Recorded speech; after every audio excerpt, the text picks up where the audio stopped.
हरे कृष्णा। राधे राधे। सभी भक्तों को सादर प्रणाम। आप सभी भक्तों का दिन मंगलमय हो। भक्तों, आज की इस वीडियो में आप श्रवण करेंगे श्रीमद् भागवत महापुराण के 9वें अध्याय की कथा। भक्तों, श्रीमद् भागवत महापुराण के आज के इस अध्याय में उद्धव जी द्वारा भगवान की बाल लीलाओं का वर्णन तथा भगवान के अन्य लीला चरित्रों का वर्णन। उद्धव जी से विदा होकर विदुर जी का मैत्रेय ऋषि के पास जाना, विदुर जी का प्रश्न और मैत्रेय जी का सृष्टि क्रम वर्णन और विराट शरीर की उत्पत्ति की कथा का रसपान करेंगे। तो चलिए भक्तों, वीडियो शुरू करते हैं।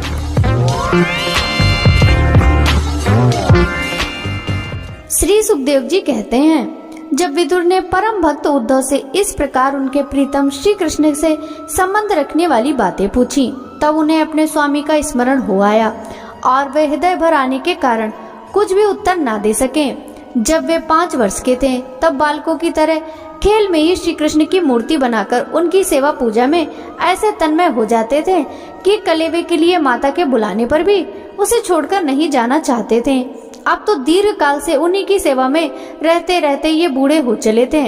अतः विदुर जी के पूछने से उन्हें अपने प्यारे प्रभु भक्त के चरण कमलों का स्मरण हो आया। उनका चित्त विरह से व्याकुल हो गया। फिर वो कैसे उत्तर दे सकते थे। उद्धव जी श्री कृष्ण के चरणारविंद मकर चंद सुधा से सराबोर होकर 2 घड़ी तक कुछ भी न बोल सके। तीव्र भक्ति योग से उनमें डूबकर वे आनंद मग्न हो गए। उनके सारे शरीर में रोमांच हो आया तथा मुंदे हुए नेत्रों से प्रेम के आंसुओं की धारा बहने लगी। उद्धव जी को इस प्रकार प्रेम बहाव में डूबे हुए देखकर विदुर ने उन्हें कृतकृत्य माना। कुछ समय बाद जब उद्धव जी भगवान के प्रेम धाम से उतरकर पुनः धीरे धीरे संसार में आए, तब अपने नेत्रों को पोंछकर भगवत लीलाओं का स्मरण हो आने से विस्मित हो विदुर जी के इस प्रकार कहने लगे। उद्धव जी बोले, विदुर जी, श्री कृष्ण रूप सूर्य के छिप जाने से हमारे घरों को काल रूप अजगर ने खा डाला है। वे श्रीहीन हो गए हैं। अब मैं उनकी क्या कुशल सुनाऊं। ओ, ये मनुष्य लोग बड़ा ही अभागा है। इसमें भी यादव तो नितांत भाग्यहीन है, जिन्होंने निरंतर श्री कृष्ण के साथ रहते हुए उन्हें नहीं पहचाना। जिस तरह अमृतमय चंद्रमा के समुद्र में रहते समय मछलियां उन्हें नहीं पहचान सकी थी।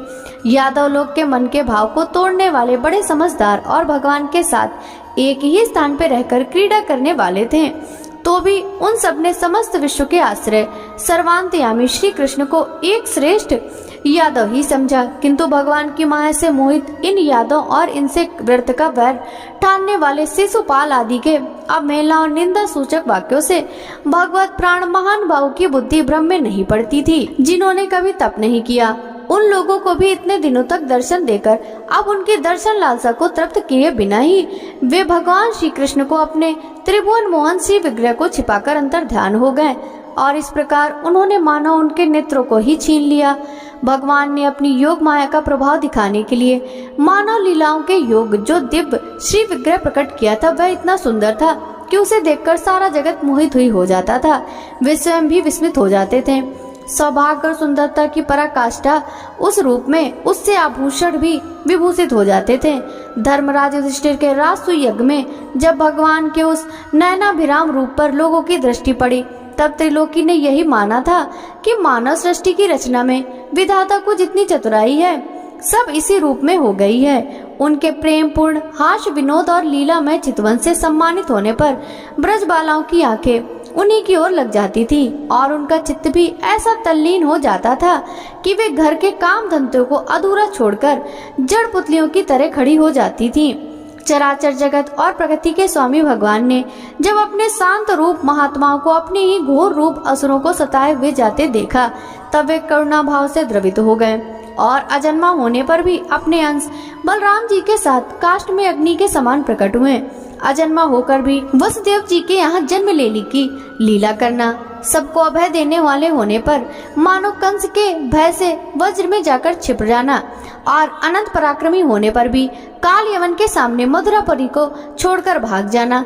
भगवान की ये लीलाएं याद आकर मुझे बेचैन कर डालती हैं। उन्होंने जो देव वसुदेव की चरण वंदना करके कहा था, पिताजी माताजी, कंस का बड़ा भय रहने के कारण मुझे आपकी कोई सेवा न बन सकी। आप मेरे इस अपराध पर ध्यान न देकर मुझ पर प्रसन्न हो। श्री कृष्ण की ये बातें जब याद आती हैं, तब आज भी मेरा चित्त अत्यंत व्यथित हो जाता है।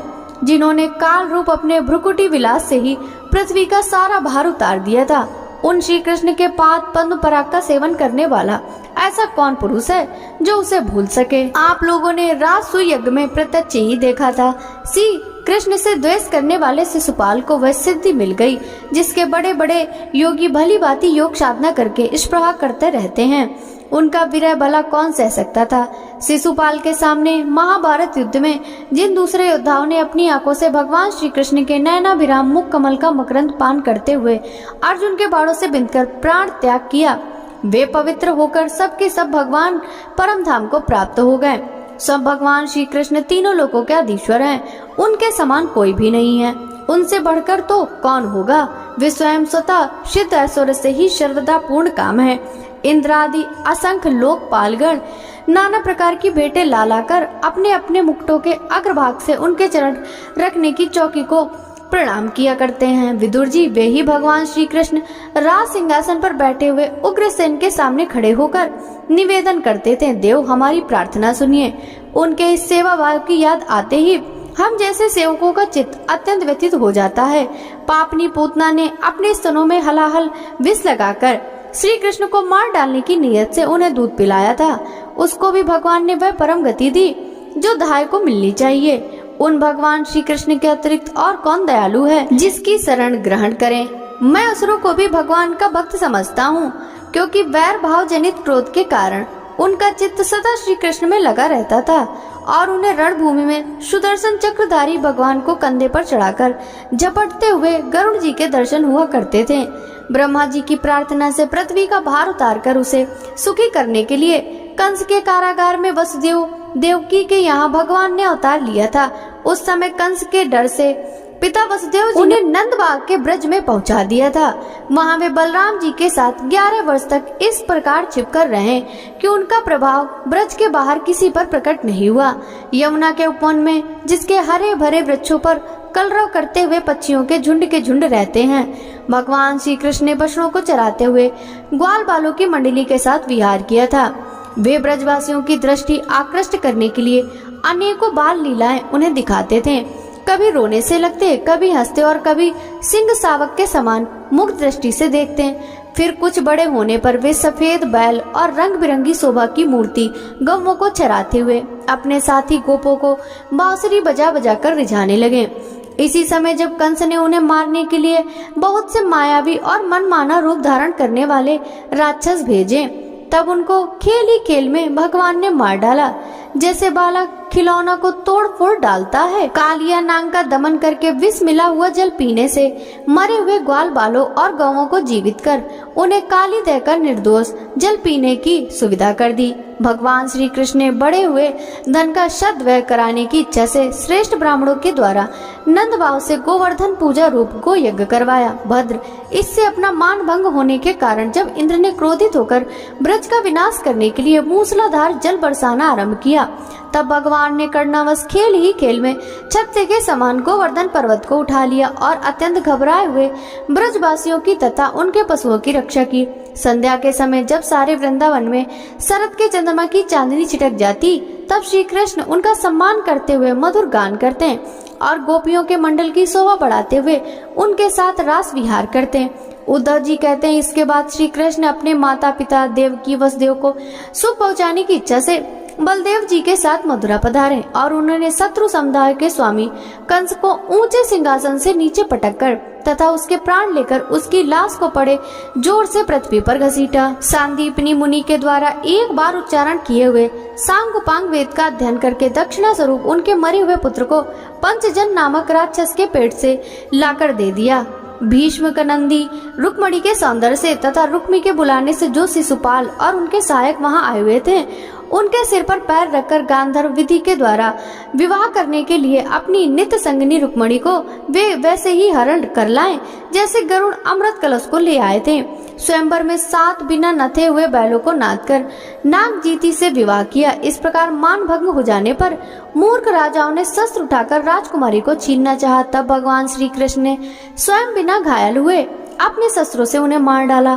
भगवान विषयी पुरुषों की सी लीला करते हुए अपनी प्राण प्रिय सत्यभामा को प्रसन्न करने की इच्छा से उनके लिए स्वर्ग से कल्पवृक्ष उखाड़ लाए। उस समय इंद्र ने क्रोध से अंधे होकर अपने सैनिकों सहित उन पर आक्रमण कर दिया, क्योंकि वह निश्चय ही अपनी स्त्रियों का क्रीड़ा मृग बना हुआ है। अपने विशाल डील डोल से आकाश को भी ढक देने वाले पुत्र भौमासुर को भगवान के हाथ से मरा हुआ देखकर पृथ्वी ने जब उनसे प्रार्थना की, तब उन्होंने भौमासुर के पुत्र भगदत्त को उसका बचा हुआ राज्य देकर उसके अंतःपुर में प्रवेश किया। वहाँ भौमासुर द्वारा हर कर लाई हुई बहुत सी राजकन्याएं थीं। वे दीन बंधु श्री कृष्ण को देखते ही खड़ी हो गई और सबने महान हर्ष, लज्जा और प्रेम पूर्ण चितवन से तत्काल ही भगवान को पति रूप में वरण कर लिया। तब भगवान ने अपनी निशक्ति योग माया से उन ललनाओं के अनुरूप उतने ही रूप धारण कर उन सबका अलग अलग महलों में एक ही मूर्ति में विद्वत पाणी ग्रहण किया। अपनी लीला का विस्तार करने के लिए उन्होंने उनमें से प्रत्येक के गर्भ में सभी गुणों से अपने ही समान 10-10 पुत्र उत्पन्न किए। जब कालयन, जरासंध और साल्वदिनी ने अपनी सेनाओं से मथुरा और द्वारकापुरी को घेरा था, तब भगवान ने निज जनों को अपनी अलौकिक शक्ति देकर उन्हें स्वयं मरवाया था। संबर, द्विद, बाणासुर, मुर, बलवा तथा दंतवक्त्र आदि अन्य योद्धाओं में किसी को उन्होंने स्वयं मारा था और किसी को दूसरों ने मरवाया। इसके बाद उन्होंने आपके भाई धृतराष्ट्र और पांडु के पुत्रों का पक्ष लेकर आए हुए राजाओं को भी संहार किया, जिनके सेना सहित कुरुक्षेत्र में पहुंचने पर पृथ्वी डगमगाने लगी थी। कर्ण, दुशासन और शकुनी की खोटी सलाह से जिसकी आयु और श्री दोनों नष्ट हो चुके थे, तथा भीमसेन की गदा से जिसकी जांग टूट चुकी थी, उस दुर्योधन को अपने साथियों के सहित पृथ्वी पर पड़ा देखकर उन्हें प्रसन्नता न हुई। वे सोचने लगे, यदि द्रोण, भीष्म, अर्जुन और भीमसेन के द्वारा 18 चुड़ी सेना का विपुल संहार हो भी गया तो इससे पृथ्वी का कितना भार हल्का हुआ। अभी तो मेरे अंशरूप प्रद्युम्न आदि के बल से बढ़े हुए यादवों का दुष्टय दल बना ही हुआ है। जब वे मधुपान से मतवाले हो लाल लाल आंखें करके आपस में लड़ने लगे, तब उससे ही इसका नाश होगा। इसके सिवा और कोई उपाय नहीं है। असल में मेरे संकल्प करने पर ये स्वयं ही अंतर ध्यान हो जाएंगे। यह सोचकर भगवान ने युधिष्ठिर को अपनी पैतृक राजगद्दी पर बैठाया और अपने सभी सगे संबंधियों को सत्पुरुषों का मार्ग दिखाकर आनंदित किया। उत्तरा के उदर में जो अभिमन्यु ने पुरुवंश का बीज स्थापित किया था, वह भी अश्वत्थामा के ब्रह्मास्त्र से नष्ट सा हो चुका था, किंतु भगवान ने उसे बचा लिया। उन्होंने धर्मराज युधिष्ठिर से 3 अश्वमेध यज्ञ करवाए। वे भी श्री कृष्ण के अनुगामी होकर अपने भाइयों की सहायता से पृथ्वी की रक्षा करते हुए बड़े आनंद से रहने लगे। विश्वात्मा श्री भगवान भी द्वारकापुरी में रहकर लोक और वेद की मर्यादा का पालन करते हुए सब प्रकार के भोग भोगे, किंतु सांख्य योग की स्थापना करने के लिए उनमें कभी भी आसक्त नहीं हुए। मधुर मुस्कान, स्नेहमयी चितवन, सुधामयी वाणी, निर्मल चरित्र तथा समस्त शोभा और सुंदरता के निवास अपने शिव ग्रह से लोक, परलोक और विशेषता यादों को आनंदित किया तथा रात्रि में अपनी प्रियाओं के साथ क्षणिक अनुराग युक्त होकर समयोचित विहार किया और इस प्रकार उन्हें भी सुख दिया। इस तरह बहुत वर्षों तक विहार करते करते उन्हें गृहस्थ आश्रम संबंधी भोग सामग्रियों से वैराग्य हो गया। ये भोग सामग्रियां ईश्वर के अधीन हैं और जीव भी उन्हीं के अधीन है। जब योगेश्वर भगवान श्री कृष्ण को ही उनसे वैराग्य हो गया, तब भक्ति योग के द्वारा उनका अनुगमन करने वाला भक्त तो उन पर विश्वास ही कैसे करेगा।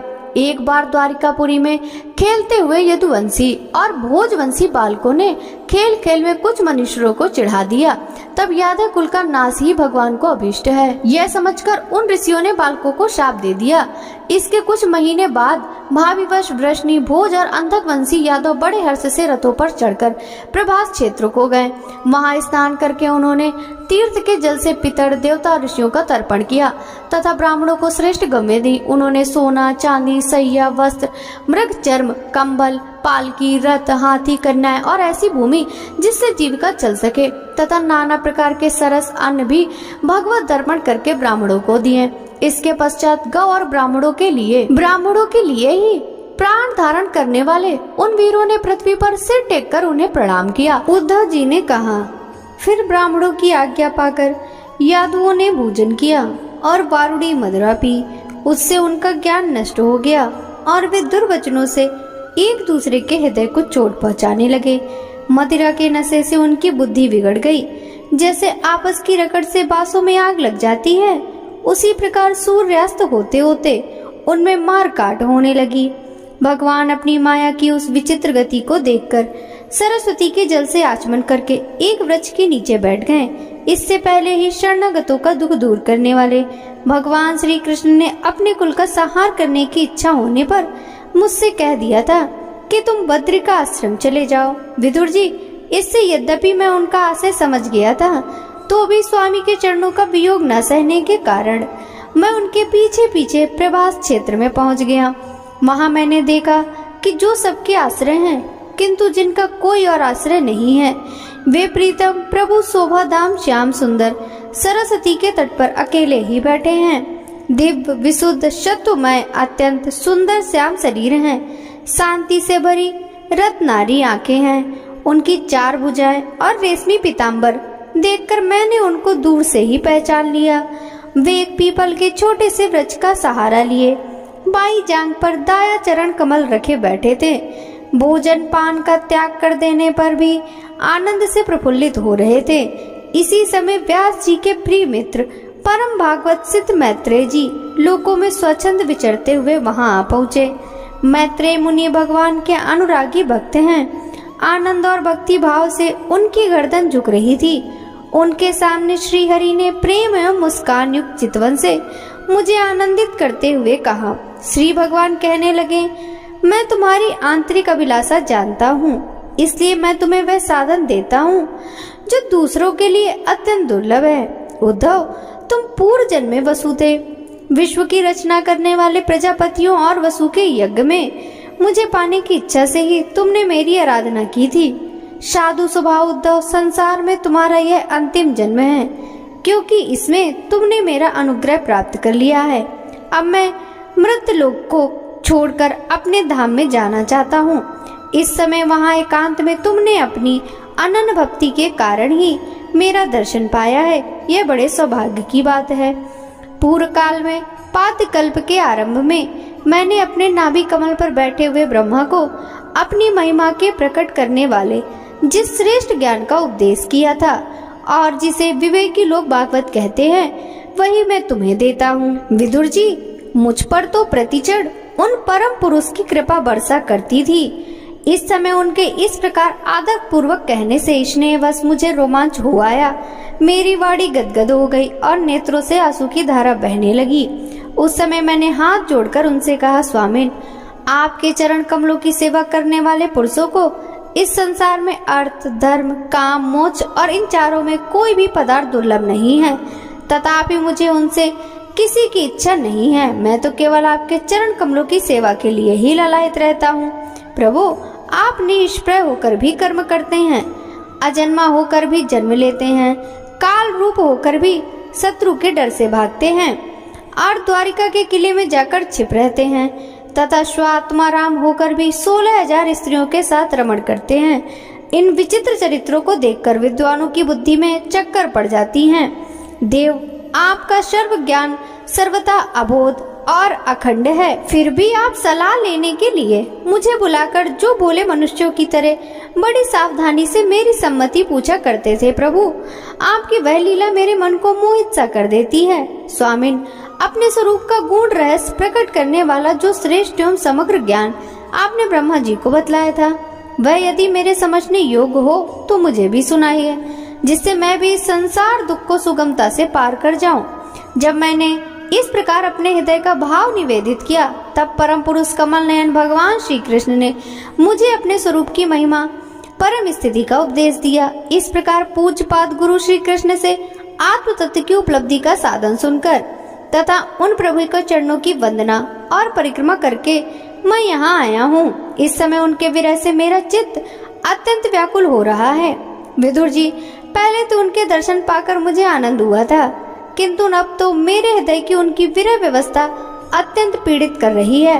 अब मैं उनके प्रिय क्षेत्र बद्रिकाश्रम को जा रहा हूँ, जहाँ भगवान श्री नारायण और नर ये दोनों ऋषि लोगों पर अनुग्रह करने के लिए दीर्घकालीन सौम्य दूसरों को सुख पहुँचाने वाली एवं कठिन तपस्या कर रहे हैं। श्री सुखदेव जी कहते हैं, इस प्रकार उद्धव जी के मुख से अपने प्रिय बंधुओं के विनाश का असह समाचार सुनकर परम ज्ञानी विदुर जी को जो शोक उत्पन्न हुआ उसे उन्होंने ज्ञान द्वारा शांत कर दिया। जब भगवान श्री कृष्ण के परिकरों में प्रधान महाभागवत उद्धव जी बद्रिकाश्रम की ओर जाने लगे, तब कुरुश्रेष्ठ विदुर जी ने श्रद्धा पूर्वक उनसे पूछा। विदुर जी ने कहा, उद्धव जी, योगेश्वर भगवान श्री कृष्ण ने अपने स्वरूप के गूढ़ रहस्य को प्रकट करने वाला जो परम ज्ञान आपसे कहा था वह आप हमें भी सुनाइए, क्योंकि भगवान के सेवक तो अपने सेवकों का कार्य सिद्ध करने के लिए ही विचरा करते हैं। उद्धव जी ने कहा, उस तत्व ज्ञान के लिए आपको मुनिवर मैत्रेय जी की सेवा करनी चाहिए। इस मृत लोक को छोड़ते समय मेरे सामने स्वयं भगवान ने ही आपको उपदेश करने के लिए उन्हें आज्ञा दी थी। श्री सुखदेव जी कहते हैं, इस प्रकार विदुर जी के साथ विश्व मूर्ति भगवान श्री कृष्ण की गुणों की चर्चा होने से उस कथामृत के द्वारा उद्धव जी का वियोग जनित महान ताप शांत हो गया। यमुना जी के तीर पर उनकी वह रात्रि एक क्षण के समान बीत गई। फिर प्रातः काल होती ही वे वहां से चल दिए। राजा परीक्षित ने पूछा, भगवान, वृषनिकुल और भोजवंश के सभी रथी और युद्धपतियों के भी युद्धपति नष्ट हो गए थे, यहाँ तक कि त्रिलोकीनाथ श्री हरि को भी अपना वह रूप छोड़कर जाना पड़ा। फिर उन सबके मुखिया उद्धव जी ही कैसे बच गए?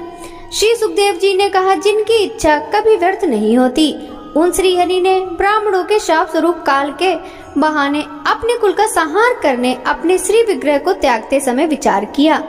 अब इस लोक से मेरे चले जाने पर संयमी शिरोमणि उद्धव ही मेरे ज्ञान को ग्रहण करने के सच्चे अधिकारी हैं। उद्धव मुझ में अणु मात्र भी कम नहीं है, क्योंकि वे आत्मजयी हैं, विषयों से कभी विचलित नहीं हुए। अतः लोगों को मेरे ज्ञान की शिक्षा देते वे यहीं रहे। वेदों के मूल कारण जगत गुरु श्री कृष्ण के इस प्रकार आज्ञा देने पर उद्धव जी बद्रिकाश्रम में जाकर समाधि योग द्वारा श्री हरि की आराधना करने लगे। कुरुश्रेष्ठ परीक्षित, परमात्मा श्री कृष्ण ने लीला से ही अपना श्री विग्रह प्रकट किया था और लीला से ही उसे अंतर ध्यान भी कर दिया।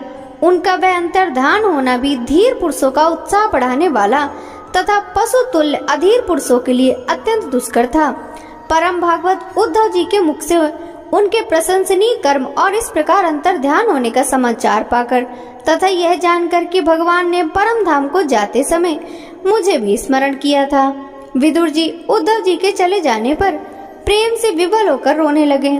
इसके पश्चात सिद्ध शिरोमणि विदुर जी यमुना तट से चलकर कुछ दिनों में गंगा जी के किनारे पहुँचे, जहाँ श्री मैत्रेय जी रहते थे। श्री सुखदेव जी कहते हैं, परम ज्ञानी मैत्रेय मुनि हरिद्वार क्षेत्र में विराजमान थे। भगवत भक्ति से शुद्ध हुए हृदय वाले विदुर जी उनके पास जा पहुँचे। उनके साधु स्वरूप से आप्यायित होकर उन्होंने पूछा। विदुर जी ने कहा, भगवान, संसार में सब लोग सुख के लिए कर्म करते हैं, परंतु उनसे ना तो उन्हें सुख ही मिलता है और ना ही उनका दुख ही दूर होता है, बल्कि उससे भी उनके दुख की वृद्धि होती है। अतः इस विषय में क्या करना उचित है, यह आप मुझे कृपा करके बतलाइए। जो लोग दुर्भाग्यवश भगवान श्री कृष्ण से विमुख, अधर्म परायण और अत्यंत दुखी हैं, उन पर कृपा करने के लिए ही आप जैसे भाग्यशाली भगवत भक्त संसार में विचरा करते हैं। साधु शिरोमणि, आप मुझे उस शांतिप्रद साधन का उपदेश कीजिए जिसके अनुसार आराधना करने से भगवान अपने भक्तों के भक्तिपूत हृदय में आकर विराजमान हो जाते हैं और अपने स्वरूप का अपरोक्ष अनुभव कराने वाला सनातन ज्ञान प्रदान करते हैं। त्रिलोकी के नियंता और परम स्वतंत्र श्री हरि अवतार लेकर जो जो लीलाएं करते हैं, जिस प्रकार अकर्ता होकर भी उन्होंने कल्प के आरंभ में इस सृष्टि की रचना की, जिस प्रकार से इससे स्थापित कर वे जगत के जीवों की जीविका का विधान करते हैं, फिर जिस प्रकार इसे अपने हृदय काश में लीन कर वृत्ति शून्य हो योग माया का आश्रय लेकर शयन करते हैं, और जिस प्रकार वे योगेश्वर प्रभु एक होने पर भी इस ब्रह्मांड में अंतर्यामी रूप से अनुप्रविष्ट होकर अनेकों रूपों में प्रकट होते हैं, वह सब रहस्य आप हमें समझाइए। ब्राह्मण, गौ और देवताओं के कल्याण के लिए जो अनेकों अवतार धारण करके लीला से ही नाना प्रकार के दिव्य कर्म करते हैं, वे भी हमें सुनाइए। यशस्वियों के मुकुटमणि श्री हरि के लीला अमृत का पान करते करते हमारा मन तृप्त नहीं होता। हमें यह भी सुनाइए कि उन समस्त लोकपतियों के स्वामी श्री हरि ने इन लोकों, लोकपालों और लोकपालों लोक पर्वत से बाहर के भागों को, जिनमें से ये सब प्रकार के प्राणियों के अधिकारानुसार भिन्न भिन्न भेद रहित हो रहे हैं, किन तत्वों से रचा है। द्विजवर उन विश्वकर्मा स्वयंभू श्री नारायण ने अपनी प्रजा के स्वभाव, कर्म, रूप और नामों के भेद की किस प्रकार रचना की है। भगवान, मैंने श्री व्यास जी के मुख से ऊंच नीच वर्णों के धर्म तो कई बार सुने हैं, किंतु अब श्री कृष्ण कथा अमृत के प्रभाव को छोड़कर अन्य स्वल्प सुखदायक धर्मों से मेरा चित्त उब गया है। उन तीर्थपाद श्री हरि के गुणानुवाद से तृप्त भी कौन हो सकता है। उनका तो नारादादी महात्मा गण भी आप जैसे साधुओं के समाज में कीर्तन करते हैं, तथा जब ये मनुष्यों के कर्ण रंध्रों में प्रवेश करते हैं तब उनकी संसार चक्र में डालने वाली गृह गृहस्थी आसक्ति काट डालते हैं। भगवान, आपके सखा मुनिवर कृष्ण द्वैपायन ने भी भगवान के गुणों का वर्णन करने की इच्छा से ही महाभारत रचा है। उसमें भी विषय सुखों का उल्लेख करते हुए मनुष्य की बुद्धि को भगवान की कथाओं की ओर लगाने का ही प्रयत्न किया है। यह भगवत कथा की रुचि श्रद्धालु पुरुष के हृदय में जब पड़ने लगती है तब अन्य विषयों से उसे विरक्त कर देती है। वह भगवत चरणों के निरंतर चिंतन से आनंद मग्न हो जाता है और उस पुरुष के सभी दुखों का तत्काल अंत हो जाता है। मुझे तो उन सोचनीयों के सोचनीय अज्ञानी पुरुषों के लिए निरंतर खेद रहता है जो अपने पिछले पापों के कारण श्री हरि की कथा से विमुख रहते हैं। हाय, काल भगवान उनके अमूल्य जीवन को काट रहे हैं और वे वाणी, देह और मन से व्यर्थ वाद विवाद, व्यर्थ चेष्टा और व्यर्थ चिंतन में लगे रहते हैं। मैत्रेय जी, आप दीनों पर कृपा करने वाले हैं, अतः भौरा जैसे फूलों में रस निकाल लेता है, उसी प्रकार इन लौकिक कथाओं में से इनकी सारभूता परम कल्याणकारी पवित्र कीर्ति श्री हरि की कथाएं छांटकर हमारे कल्याण के लिए सुनाइए। उन सर्वेश्वर ने संसार की उत्पत्ति, स्थिति और संहार करने के लिए अपनी माया शक्ति को स्वीकार कर राम कृष्ण आदि अवतारों के द्वारा अनेकों अलौकिक लीलाएं की, वे सब मुझे सुनाइए। श्री सुखदेव जी कहते हैं, जब विदुर ने जीवों के कल्याण के लिए इस प्रकार प्रश्न किया तब तो मुनि श्रेष्ठ भगवान मैत्रेय जी ने उनकी बहुत बड़ाई करते हुए यूँ कहा। मैत्रेय जी बोले, साधु स्वभाव विदुर जी, आपने सब जीवों पर अत्यंत अनुग्रह करके यह बड़ी अच्छी बात पूछी है। आपका चित्त तो सर्वदा श्री भगवान में ही लगा रहता है, तथापि इसमें संसार में आपका बहुत सुयोग फैलेगा। आप श्री व्यास जी के औरस पुत्र हैं, इसलिए आपके लिए यह कोई बड़ी बात नहीं है। आप अनन्य भाव से सर्वेश्वर श्री हरि के ही आश्रित हो गए। आप प्रजा को दंड देने वाले भगवान यम हैं। मांडव ऋषि का शाप होने के कारण आपने श्री व्यास जी के वीर से उनके भाई विचित्र वीर की भोग पत्नी दासी के गर्भ से जन्म लिया। आप सर्वदा ही श्री भगवान और उनके भक्तों को अत्यंत प्रिय हैं, इसलिए भगवान निज धाम पधारते समय मुझे आपको ज्ञानोपदेश करने की आज्ञा दे गए। इसलिए मैं आपको जगत की उत्पत्ति, स्थिति और लय के लिए योग माया के द्वारा विस्तारित हुई भगवान की विभिन्न लीलाओं का क्रमशः वर्णन करता हूँ। सृष्टि रचना के पूर्व समस्त आत्माओं के आत्मा एक पूर्ण परमात्मा ही थे, न दृष्टा थे न दृश्य। सृष्टि काल में अनेक वृत्तियों के भेद से जो अनेकता दिखाई पड़ती है वहाँ भी वही थी, क्योंकि उनके इच्छा अकेले रहने की थी। वे ही दृष्टा होकर देखने लगे, परंतु उन्हें दृश्य दिखाई न पड़ा, क्योंकि वह उस समय अद्वितीय रूप से प्रकाशित हो रहे थे। ऐसी अवस्था में वे अपने को असत के समान समझने लगे। वस्तुतः वे असत नहीं थे, क्योंकि उनकी शक्तियां ही सोई थी, उनके ज्ञान का लोप नहीं हुआ था। यह दृष्टा और दृश्य का अनुसंधान करने वाली शक्ति कार्य कारण रूपा माया है। महाभाग विदुर जी, इस भावा भाव रूप अनिवर्चनीय माया के द्वारा भगवान ने इस विश्व का निर्माण किया। काल शक्ति से जब यह त्रिगुणमयी माया क्षोभ को प्राप्त हुई, तब उन इंद्रियातीत चिन्मय परमात्मा ने अपने अंश पुरुष रूप से उसमें चिदाभास रूप बीज स्थापित किया। तब काल की प्रेरणा से उस अव्यक्त माया से महत्व प्रकट हुआ। वह मिथ्या अज्ञान का नाशक होने के कारण विज्ञान स्वरूप और अपने में सूक्ष्म रूप से स्थित प्रपंच की अभिव्यक्ति करने वाला था। फिर चिदाभास गुण और काल के अधीन उस महातत्व ने भगवान की दृष्टि पड़ने पर इस विश्व की रचना के लिए अपना रूपांतर किया। महातत्व के विकृत होने पर अहंकार की उत्पत्ति हुई, जो कार्य कर्ता रूप होने के कारण भूत, इंद्रिय और मन का कारण है। वह अहंकार वैकारिक, तेजस और तामस भेद से 3 प्रकार का है। अतः अहम तत्व में विकार होने पर वैकारिक अहंकार से मन, जिसमें विषयों का ज्ञान होता है, इंद्रियों के अधिष्ठाता देवता हुए। तेजस अहंकार से ज्ञानेंद्रियां और कर्मेंद्रियां हुई तथा तामस अहंकार से सूक्ष्म भूतों का कारण शब्द मात्र हुआ और उससे दृष्टांत रूप से आत्मा का बोध कराने वाला आकाश उत्पन्न हुआ। भगवान की दृष्टि जब आकाश पर पड़ी तब उससे फिर काल, माया और चिदाभास के योग से इस पर मात्र हुआ और उसके विकृत होने पर उससे वायु की उत्पत्ति हुई। अत्यंत बलवान वायु ने आकाश के सहित विकृत होकर रूप तन मात्र की रचना की और उससे संसार का प्रकाशक तेज उत्पन्न हुआ कि परमात्मा की दृष्टि पड़ने पर वायुयुक्त तेज काल, माया और चिदंश के योग से विकृत होकर रसन मात्र के कार्य जल को उत्पन्न किया।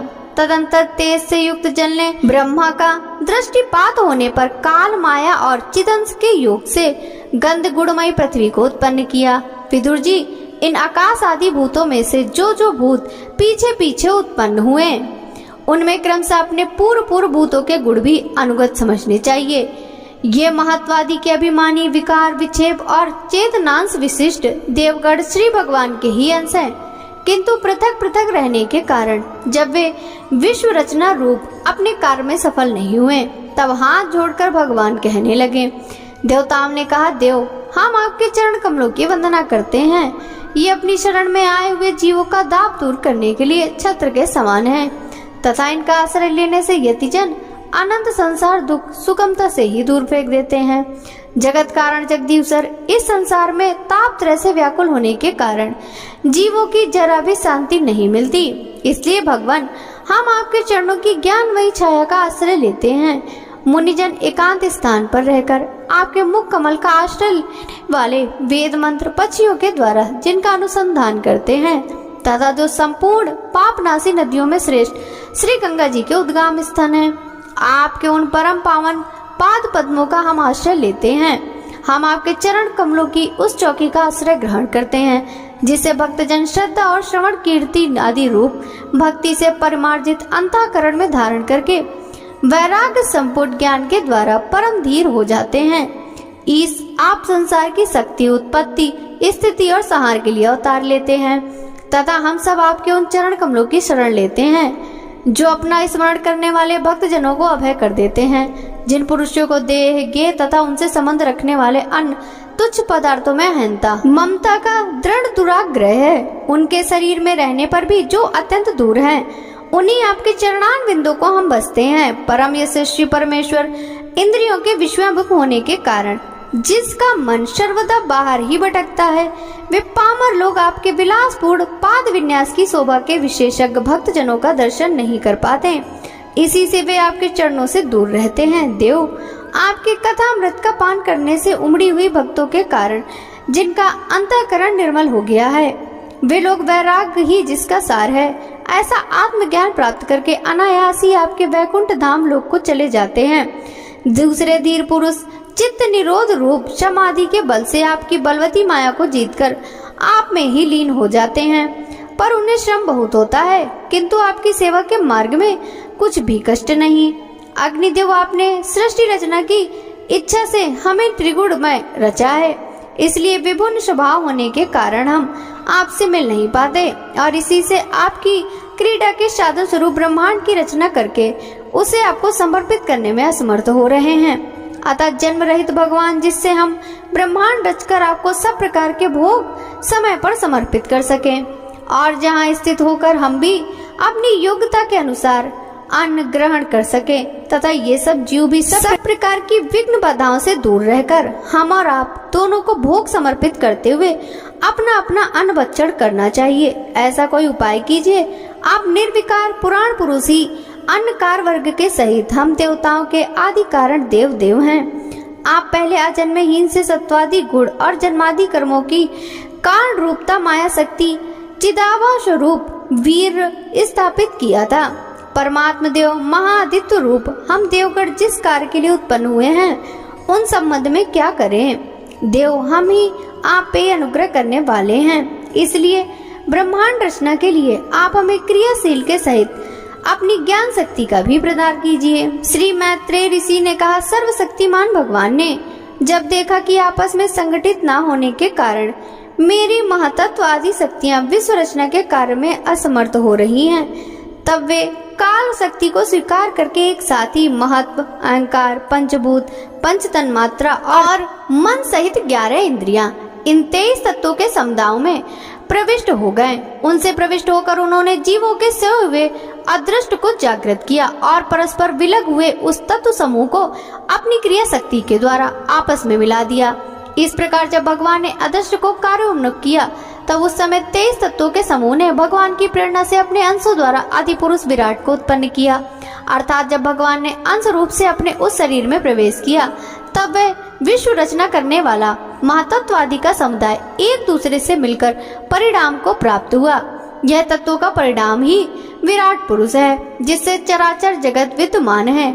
जल के भीतर 2 अंड रूप आश्रय स्थान है, उसमें वह हिरण्यमय विराट पुरुष संपूर्ण जीवों को साथ लेकर 1000 दिव्य वर्षों तक रहा।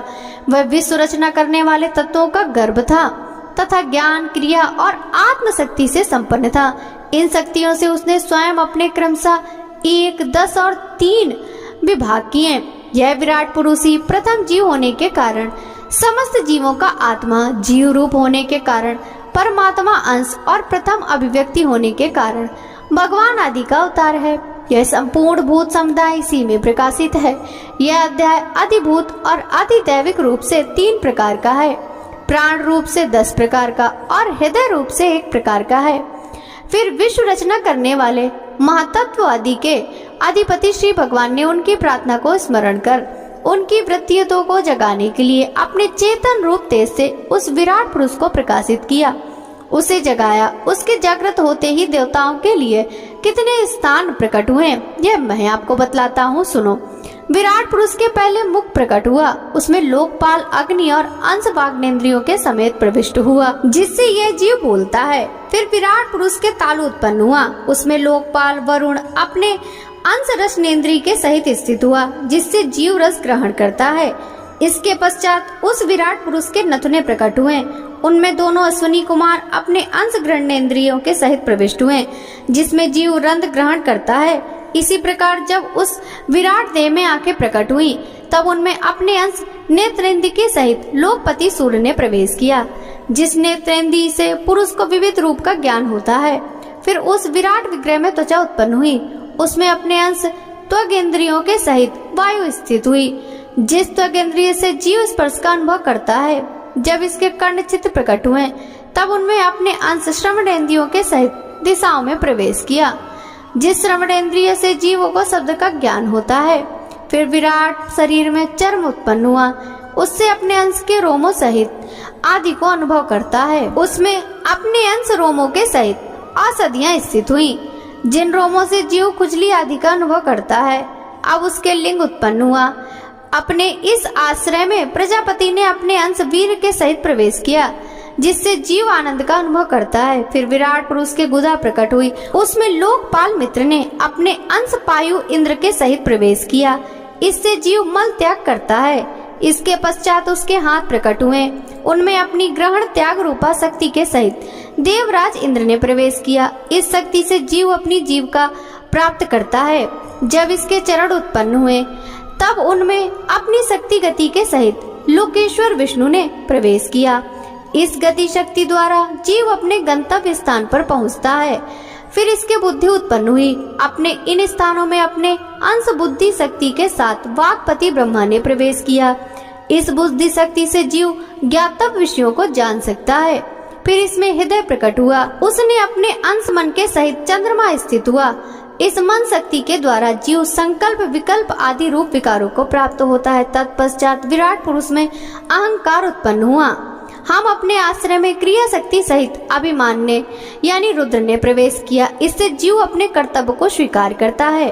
अब इसमें चित्त प्रकट हुआ, उसमें चित्त शक्ति के सहित ब्रह्मा स्थित हुए। इस चित्त शक्ति से जीव चेतना को उपलब्ध करता है। इस विराट पुरुष के सिर से स्वर्गलोक, पैरों से पृथ्वी और नाभि से अंतरिक्ष आकाश उत्पन्न हुआ। इनसे क्रमशः सत्व, रज और तम, इन 3 गुणों के परिणाम स्वरूप देवता, मनुष्य और प्रेत आदि देखे जाते हैं।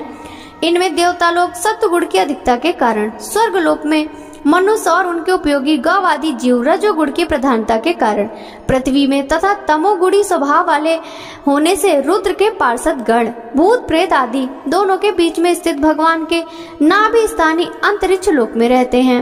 विदुर जी, वेद और ब्राह्मण भगवान के मुख से प्रकट हुए। मुख से प्रकट होने के कारण ही ब्राह्मण सब वर्णों में श्रेष्ठ और सबका गुरु है। उनकी भुजाओं से क्षत्रिय वृत्ति और उसका अवलंबन करने वाला क्षत्रिय वर्ण उत्पन्न हुआ, जो विराट भगवान का अंश होने के कारण जन्म लेकर सब वर्णों की चोर आदि के उपद्रव से रक्षा करता है। भगवान की दोनों जांघों से सब लोगों का निर्वाह करने वाली वैश्य वृत्ति उत्पन्न हुई और उन्हों से वैश्य वर्ण का भी प्रादुर्भाव हुआ। यह वर्ण अपनी वृत्ति से सब जीवों की जीविका चलाता है। फिर सब धर्मों की सिद्धि के लिए भगवान के चरणों से सेवा वृत्ति प्रकट हुई और उन्हीं से पहले उस वृत्ति का अधिकारी शूद्र वर्ण भी प्रकट हुआ, जिससे वृत्ति से ही श्री हरि प्रसन्न हो जाते हैं। ये चारों वर्ण अपनी अपनी वृत्तियों के सहित जिनसे उत्पन्न हुए, उन अपने गुरु श्री हरि का अपने अपने धर्मों से चित्त शुद्धि के लिए श्रद्धा पूर्वक पूजन करते हैं। विदुर जी, यह विराट पुरुष काल, कर्म और स्वभाव शक्ति से युक्त भगवान की योग माया के प्रभाव को प्रकट करने वाला है।